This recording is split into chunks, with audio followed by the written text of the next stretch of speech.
India में आप उड़ीसा से आते हैं, आप अपने होम स्टेट के बारे में बताइए, वहाँ का क्या माहौल है? ये जो पूरा भारत इस समय जिस दौर से गुज़र रहा है, वहाँ वो कितना दिखता है आपको? देखिए उड़ीसा का, वहाँ बड़ी शांति, मुझे दूर से बैठ के लगता है बहुत शांत टापू है वो। देखिए उड़ीसा जो है अभी बीजू जनता दल सरकार, बीजू जनता दल पार्टी सरकार में है, और बीजू जनता दल का जो है प्रेसिडेंट है नवीन पटनायक। ठीक है, तो नवीन पटनायक ऐसे एक लीडर है जो कि बहुत कम बोलते हैं, बहुत कम बोलते हैं। कभी सुनाई ही नहीं हाँ, देता सुनाई नहीं उनका देता कोई एक्चुअली, फ्रैंकली, बयान। हाँ बहुत कम बोलते हैं, और वो काम उनका करते हैं। लेकिन उनका सरकार जो है सेंटर में, ये जो सरकार है बीजेपी सरकार, उनका सारे चीज़ में सपोर्ट करते हैं, सारे चीज़ में। अच्छा, तो लेकिन मिस्टर नवीन पटनायक का एक बड़ा अच्छा क्वालिटी क्या है कि वो सारे धर्म को उड़ीसा में सम्मान देते हैं। ओके। तो उन्होंने बीजेपी के साथ जो कोalition सरकार बनाया था, उनका पार्टी तो 2000 में शुरू हुआ, 2000 में भी बीजेपी के साथ कंटेस्ट करके कोalition करके आए थे। 2009 में जब दंगा हुआ, एक एरिया है कंधमाल रीजन, एंटी क्रिश्चियन दंगा, तो वो काट दिया, वो कोalition सरकार, उन्होंने पार्टनरशिप तोड़ दिया और अपना बल पे सरकार बना लिया। और उन्होंने उस वक्त कहा था सेकुलरिज्म मेरा एक एक रक्त बिंदु में है, एक मेरा हड्डी में सेकुलरिज्म है। और करण थापर ने पूछा था, लेकिन ये सारे जो कंधमाल में हुआ, मुझे लग रहा है कि आपके अंदर कोई नरेंद्र मोदी भी है। उन्होंने कहा नहीं नहीं, that is wrong.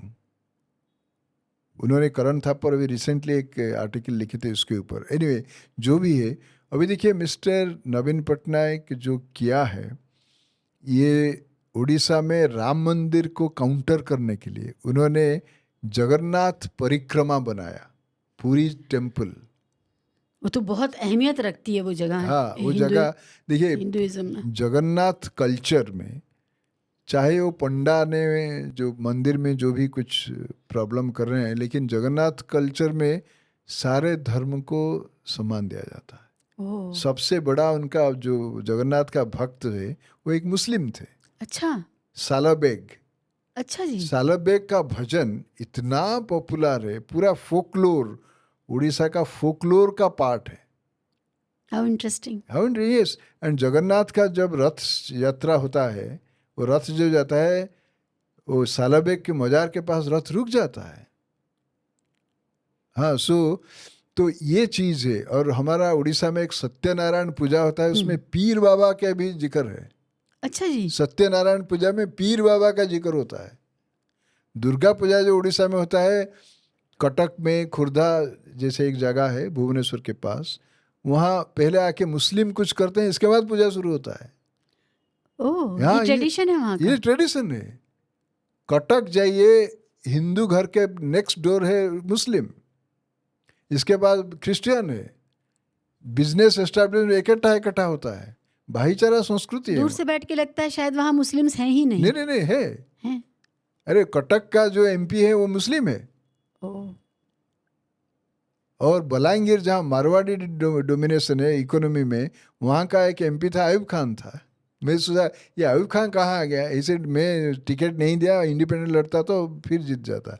So the point is, very nice. हाँ, उड़ीसा का जो कल्चर है, it's very free from communal tension. लेकिन ये कुछ साल में कुछ प्रॉब्लम हो रहा है, ये बजरंग दल आके विश्व हिंदू परिषद प्रॉब्लम कर रहे हैं, बट फिर भी ये है। तो mister Naveen Patnaik what he did, Jagannath परिक्रमा बनाया, कुछ करोड़ों रुपया खर्चा किया, और पूरी को ज़बरदस्त एक इतना अच्छा लग रहा है जगन्नाथ मंदिर में देखने से।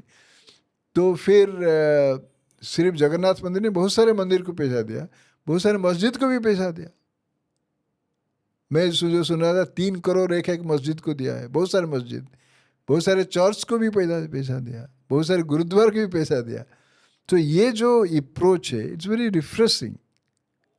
अच्छा, फिर जब आज़ादी का Amrit Mahotsav 75th year of independence शुरू हुआ भुवनेश्वर में, मैं भुवनेश्वर उस दिन था, 15 अगस्त जिस दिन हुआ था 75th एनिवर्सरी, तो 4 बजे मैं सर्किट हाउस में था, पूरा 4 तरफ भुवनेश्वर ट्रैफिक पॉइंट में जो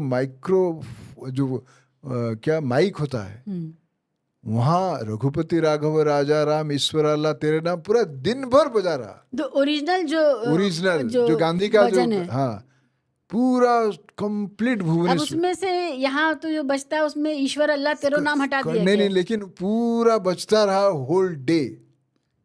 रघुपति राघव राजा राम पतित पावन सीताराम ईश्वर अल्लाह तेरे नाम सबको समझ, ये पूरा दिन भर बजते रहा। अच्छा, मैं उसके ऊपर आर्टिकल भी मेन स्ट्रीम में लिखा। अच्छा, सो मैंने बोला, वो कल्चर डिपार्टमेंट में मेरा एक फ्रेंड था, ऐसे किसका डिसीजन है ये? नहीं, हमारा डिपार्टमेंट का डिसीजन है। ऐसे हमेशा बजाते रहो ऐसा।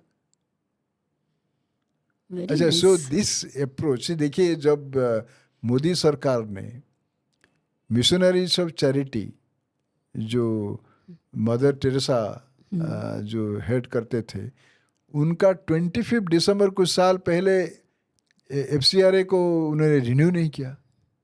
नेक्स्ट डे नवीन पटनायक अनाउंस किया कि मिशनरी ऑफ चैरिटी का जो यूनिट है, मिशनरीज ऑफ चैरिटी उड़ीसा में, FCRA तो रिन्यू नहीं किया, लेकिन उनको फंड्स का अभाव नहीं होगा, चीफ मिनिस्टर रिलीफ फंड से पूरा पैसा मिलेगा। उन्होंने पूरा डिसीजन ले लिया, कलेक्टर को इन्फॉर्म कर दिया, कुछ भी पैसा उनको जो भी चाहिए। Long live our federalism. Long, exactly. So मैंने एक आर्टिकल लिखा, न्यूज क्लिक में लिखा, how multi layered federalism saves India secular ethos. Wonderful. हाँ, so these are the characteristics of Naveen Patnaik which is remarkable. तभी वहाँ से कोई बुरी घटना नहीं सामने आती है और हम उसको एक शांति का प्रदेश मान करके। जवाहरलाल नेहरू एक बार उन्होंने बोला, पता नहीं, मैं जब भी उड़ीसा आता हूँ एक मानसिक शांति अंदर आ जाता है, जो कि ही सेड और कोई प्रदेश में ऐसे नहीं होता। स्पिरिचुअली भी उड़ीसा बहुत अहमियत रखता है ना? या स्पिरिचुअल इन द सेंस, अभी देखिए, आप श्री अरविंद आश्रम पंडिचेरी जाइए, आप डिवाइन लाइफ सोसाइटी ऋषिकेश जाइए, see these are the centres of Hinduism.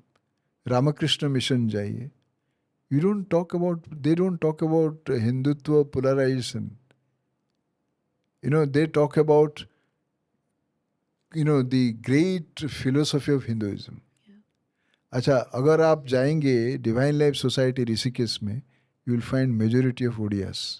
अच्छा, they are monks. You go to Sri Aurobindo Ashram, majority are Odiyas. And Sri Aurobindo Ashram has nothing to do with using Hinduism for political purposes. Sri Aurobindo का जो philosophy है, it's a very transcendental philosophy. Yeah. So there is, Orissa में, I mean, मैं आपको एक जो founder of Orissa है, उत्कल गौरव मधुसूदन दास, he started a movement to make Odisha a state based on language. क्योंकि उड़ीसा बंगाल में था, कुछ था बिहार में, कुछ था सेंट्रल प्रोविंस में, कुछ था मद्रास प्रोविंस में, ये एक प्रदेश नहीं था। तो एक प्रदेश बनाने के 1903 में उन्होंने शुरू किया उत्कल सम्मेलन, और उनका एक भाषण वो 1903 में क्या था पता है आपको? उत्कल सम्मेलन में धर्म का कोई स्थान नहीं है। उत्कलीय या Odias, they follow Hinduism, Islam, Christianity, Buddhism वगैरह वगैरह। अगर हम धर्म का बात उठाएंगे उत्कल सम्मेलन में, इतना समस्या उपजेगा, तो उत्कल सम्मेलन का लक्ष्य से हम दूर हो जाएंगे। तो ये जो है, ये 1903-4 ऐसे उस टाइम का एक स्टेटमेंट है। And he was a converted Christian. The founder of modern Odisha was a converted Christian. Utkal शब्द जो हमारे राष्ट्रगान में आता है, हाँ, वो उड़ीसा के लिए है। और सर ने जो बताया कि वहाँ का जो धार्मिक सौहार्द है वो सबके लिए एक बराबर, और ये राजकीय नीति है।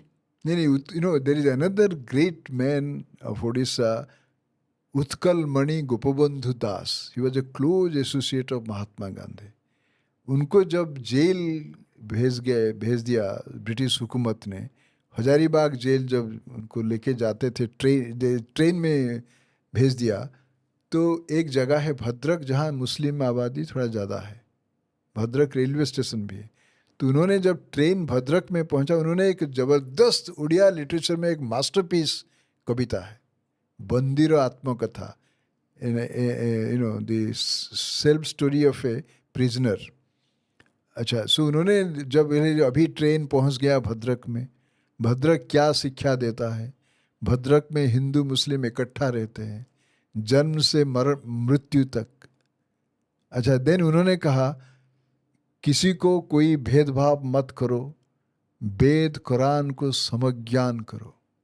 वाह, this is a line from you know Bandira Atmakatha. It is by Utkal Mani Gopabandhu Das who wrote that before 1920s। इसमें मुझे बड़ा बंगाली टच आ रहा है, बंदिर, हाँ, हाँ, इट इज है कुछ